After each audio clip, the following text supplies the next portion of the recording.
Mean राशि वालों, आप पर शनि की 7.5 चल रही है और शनि की 7.5 कब तक रहेगी, किस चरण में, क्योंकि 3 चरण होता है, तो किस चरण में क्या नुकसान करेगा, 7.5 से आपको कैसे बचना है और आसान और रामबाण उपाय हम इस वीडियो में बताएंगे। क्योंकि शनि की 7.5 अपने आप में बहुत ही डेंजर समय होता है। शनि की 7.5 इंसान को बहुत ज़्यादा नुकसान करता है, लाभ की कोई गुंजाइश ही नहीं होती है। लेकिन ये भी बात है कि शनि की 7.5 के दौरान भी अन्य ग्रहों का सपोर्ट होता है तो इंसान हर कुछ प्राप्त करता है, लेकिन शनि का प्रभाव निगेटिव प्रभाव ही देता है। आपको विस्तार से हम बताने जा रहे हैं, लेकिन ये भी आपको कह देते हैं कि शनि की 7.5 से आप बिल्कुल भी भयभीत ना हो, क्योंकि आप मीन राशि के जातक हैं। मीन राशि के राशि के स्वामी कौन है? देवगुरु बृहस्पति।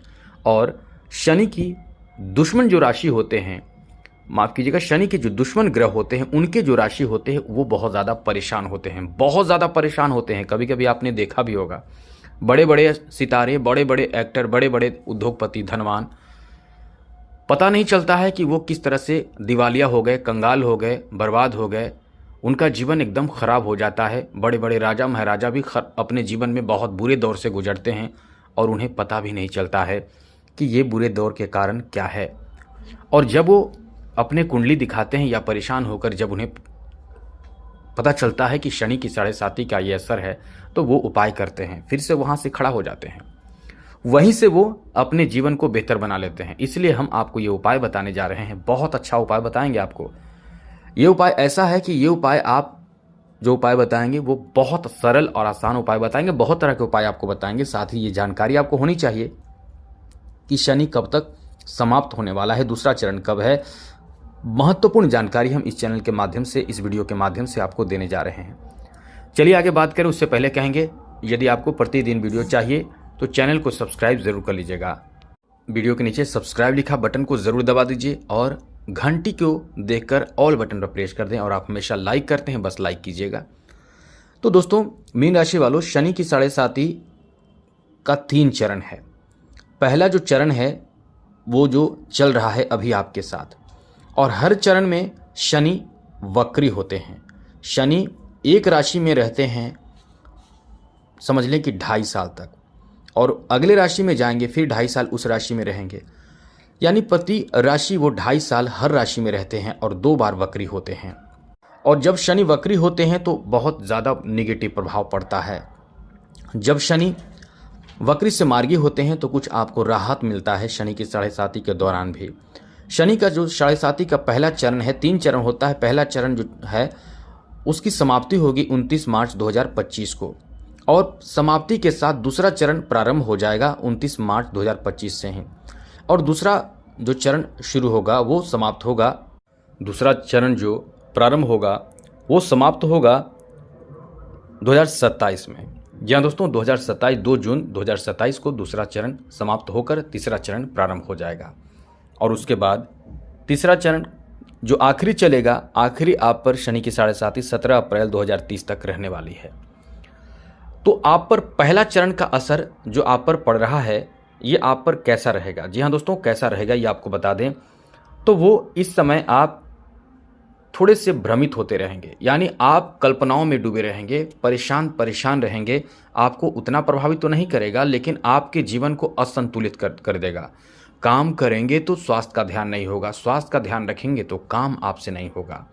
कभी कभी आप धर्म के पीछे भी, धर्म कर्म पूजा पाठ के पीछे भी बहुत ज़्यादा इंटरेस्ट लेंगे, यात्रा करेंगे और खर्च आपका बहुत ज़्यादा बढ़ा रहेगा। आपके खर्च इतने बढ़े रहेंगे कि आप इससे बहुत परेशान रहेंगे, क्योंकि शनि आपके 12वें भाव में रहने वाले हैं।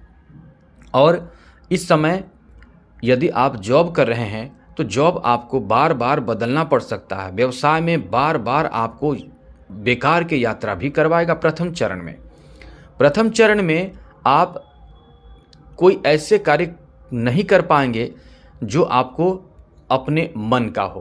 कार्य वही आप करेंगे जो आप, यानी आपका लक्ष्य होगा कुछ और काम करेंगे कुछ। तो ये भी बात है कि दूसरा जो काम आप करेंगे उससे भी आप प्रसन्न रहेंगे। बहुत ज़्यादा निराशा प्रथम चरण में नहीं देगा शनि आपको, लेकिन फिर भी जो रुकावट करेगा उससे बचने के लिए, खर्च को बचाए रखने के लिए खर्च बहुत ज़्यादा बढ़ा देगा, जिससे आपके जीवन में भयंकर तनाव होगा।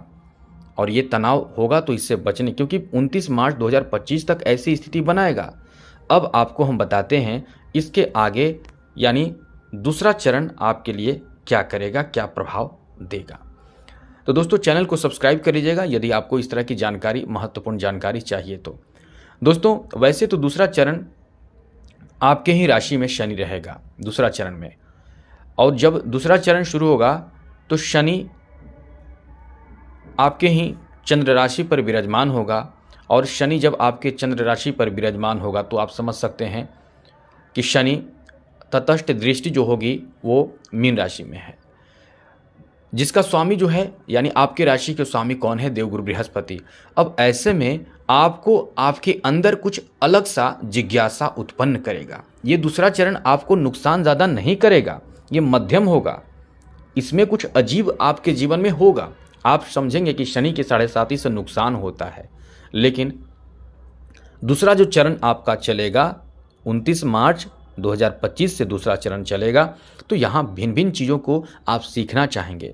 आपके व्यवहार बहुत अच्छे हो जाएंगे, क्योंकि आपके राशि में जब चंद्र राशि में जब शनि का गोचर होगा तो आपके राशि के स्वामी देवगुरु बृहस्पति के घर में शनि आएंगे, तो ये आपको व्यवहारिक बनाएगा। अच्छे चीज़ों में आप रुचि लेंगे, अच्छे अच्छे नए नए चीज़ सीखेंगे, और आपके अंदर आत्मविश्वास बहुत ज़्यादा बढ़ेगा। अच्छे लोगों को आप अनुसरण करेंगे और आप अधिक धन प्राप्ति के लिए प्रयासरत रहेंगे, धन भी खूब प्राप्त होगा।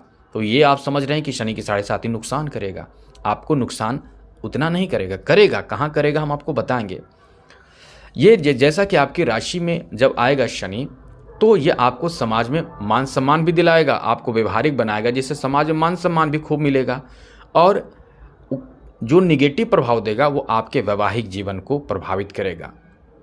जी हाँ दोस्तों, ध्यान रखिएगा, जो हम आपको बता रहे हैं आपके वैवाहिक जीवन को शनि प्रभावित करेगा, क्योंकि शनि की जो दृष्टि होती है इसी से इंसान परेशान होता है। शनि तो बहुत अनुकूल ग्रह माने जाते हैं, लेकिन जब शनि की दृष्टि पड़ती है तो इंसान को बहुत ज़्यादा कष्ट झेलना पड़ता है। डिपेंड करता है कि शनि की दृष्टि किस भाव में है।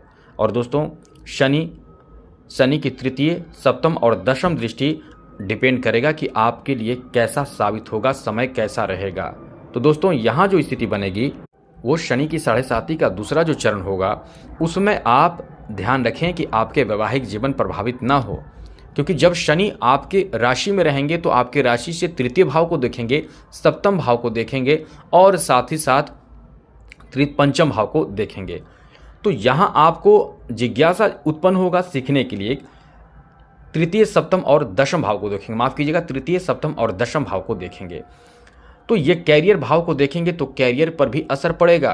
ध्यान रखिएगा, कैरियर पर भी असर पड़ेगा। जो आप जॉब कर रहे हैं या जॉब करेंगे, वहाँ आपको जॉब प्रभावित करेगा। प्रभावित क्या करेगा कि इस समय आप थोड़े ध्यान रखिएगा, कहीं आप किसी से झगड़े ना कर लें, कहीं आपको कोई बदनाम ना कर दें। इन सब चीज़ों में आप उलझ सकते हैं। तो दूसरा चरण जब शुरू होगा तो ये इन बातों का ध्यान रखना होगा। 29 मार्च 2025 से दूसरा चरण शुरू होगा। उपाय बताते हैं आपको क्या करना चाहिए, कुछ आपको नुकसान नहीं करेगा शनि। आखिरी जो चरण होगा वो आप पर चलेगा 2 जून 2027 से। जी हाँ दोस्तों, 2 जून 2027 से और 2030 तक रहने वाला है। समझ ले कि 17 अप्रैल 2030 तक रहेगा। तो 2 जून 2027 से ये आपको क्या फल देगा। दोस्तों जब शनि मेष राशि में यानी एक राशि आपके आगे चले जाएंगे तो मेष राशि में शनि नीच के हो जाते हैं, और नीच के होने से कुछ आपको परेशानी दे सकते हैं, क्योंकि शनि की जो दृष्टि होगी ये नुकसान करता है। शनि की दृष्टि नुकसान करता है। शनि जहाँ होते हैं वहाँ लाभ ही लाभ मिलता है, और शनि आपके द्वितीय भाव में आ जाएंगे यानी धन भाव में शनि आ जाएंगे तो फिर से धन प्राप्ति का एक अच्छा योग बनेगा। यानी आपको धन बहुत ज़बरदस्त प्राप्त करवा देंगे शनि, लेकिन नुकसान भी करेंगे। नुकसान कहाँ करेंगे ये आपको फिर से बताएंगे, थोड़े इंतज़ार करें। आपको लाभ कहाँ कहाँ देंगे ये भी आपको जान लेनी चाहिए। दोस्तों आपको ज़्यादा मेंटली परेशान आप हो जाएंगे। आप ज़्यादातर इस समय इतने चिड़चिड़े और परेशान हो जाएंगे, क्योंकि धन भाव में बैठकर ये आपके दशम दृष्टि से प्रभावित कर सकते हैं। तो ऐसे में नौकरी कर रहे हैं तो वहाँ बदनाम कर दिया जाएगा, यहाँ भी आपको नुकसान कर सकता है। और शनि आपके माता के स्वास्थ्य को खराब कर सकता है। अब जीवन में कुछ घटनाएं दे सकता है, अप्रत्याशित नुकसान कर सकता है, और नुकसान संपत्ति का कर सकता है, और आपके कुछ गलत कदम आपके जीवन को बहुत ज़्यादा मुसीबत में डाल सकता है, और कई तरह के नुकसान आपको दे सकता है। मन एकदम अशांत कर देगा, आपको जो आपके स्वास्थ्य हैं स्वास्थ्य भी खराब करेगा, और शनि की जो दृष्टि होगी वहाँ से उस कारण से आपके पारिवारिक मतभेद भी करेगा। आपके जीवन में जो है वो आपको आस्था कम हो जाएगा, आपके जो ईश्वर के प्रति आस्था है वो कम हो जाएंगे। तो ये सब आपको प्रभावित कर देगा, और आपकी इज्जत मान प्रतिष्ठा भी वो भी आपको ख़राब कर सकता है। तो ये उपाय ज़रूर कीजिएगा जो हम आपको बताने जा रहे हैं, क्योंकि इस उपाय से आपको बहुत ज़्यादा लाभ मिलेगा। उपाय चलिए अब आपको उपाय बता देते हैं कि करना क्या चाहिए, क्योंकि शनि की 7.5 हो, चाहे शनि का दशा, महादशा, अंतरदशा, प्रत्यंतर दशा कुछ भी हो, शनि के उपाय ज़रूर करना चाहिए। वैसे भी मीन राशि वालों के लिए शनि 11 भाव के स्वामी होकर बहुत भाग्यशाली बनाते हैं जब शनि की उपाय की जाए। तो उपाय के रूप में आप नोट कर लें, इनमें से कोई भी उपाय जो आपसे बन सके, जो आपके लिए सरल हो, ज़रूर कीजिएगा। पहला तो यदि आसपास में पीपल का पेड़ हो तो जल दीजिए। जल कैसे देना है, थोड़ा सा गुड़ और काला तिल डालकर शरबत बनाकर जल अर्पित करें पीपल के पेड़ में, और 7 परिक्रमा करें। कोशिश करें सूर्योदय से पहले कार्य करके वापस चले आएँ। सरसों का तेल भी चढ़ा सकते हैं, ये बहुत लाभ करता है। चलिए ये उपाय हो गया, ये आपसे बने तो ठीक है, नहीं हो तो कोई बात नहीं। आप घर में मिट्टी का छोटा सा कटोरी ले लें, मिट्टी का कटोरी हो या मिट्टी का बर्तन, छोटा सा बर्तन लें, या फिर कांसे का कटोरी बर्तन जो भी हो छोटा सा रख लें। उसमें सरसों का तेल भर लें, अपना पूरे चेहरे को देखें, गौर से देखें, उसके बाद किसी ब्राह्मण को दान दे दें। ऐसा प्रत्येक शनिवार को आपको करना चाहिए, इससे बहुत लाभ मिलेगा। साथ ही साथ शनि के जो देवता हैं, शनि हर ग्रह का देवता होते हैं, शनि ग्रह के जो देवता हैं वो हैं हनुमान जी। आप हनुमान जी की आराधना पूजा पाठ करते हैं तो बिल्कुल निश्चिंत रहें, कुछ नहीं करना है। उसके बाद शनि अष्टक का भी पाठ करें प्रति शनिवार, या प्रतिदिन कर सके तो बहुत अच्छा है। शनि चालीसा का प्रतिदिन पाठ करें या शनिवार के दिन पाठ करें। और जब शनिचरी अमावस्या आए तो विशेष उपाय करें, जो हम आपको आने वाले समय में पहले ही बता देंगे, इसलिए चैनल को सब्सक्राइब ज़रूर कर लीजिएगा। यदि शिवजी को थोड़ा सा गुड़ मिलाकर, यानी पानी में जल में गुड़ मिलाकर शरबत बनाकर अर्पित किया जाए शनिवार के दिन, तो वो भी बहुत लाभ करता है। भैरव जी की आराधना पूजा पाठ भी लाभ करता है। आप दशरथ कृष्ण शनि स्तोत्र का पाठ करें, बहुत लाभ मिलेगा। साथ साथ जो आर्थिक रूप से बहुत ज़्यादा गरीब हो उसे मदद कर सकते हैं, भूखे को भोजन करा सकते हैं, काले कुत्ते को रोटी जिसमें सरसों तेल पूरी तरह से लगाकर खिला सकते हैं। ये सब उपाय आप जो आसान उपाय हो वो आप ज़रूर करें, बहुत लाभ मिलेगा। तो दोस्तों आज के लिए इतना ही। चैनल को सब्सक्राइब रखिएगा। जय माता दी, राधे कृष्णा, ओम नमः शिवाय।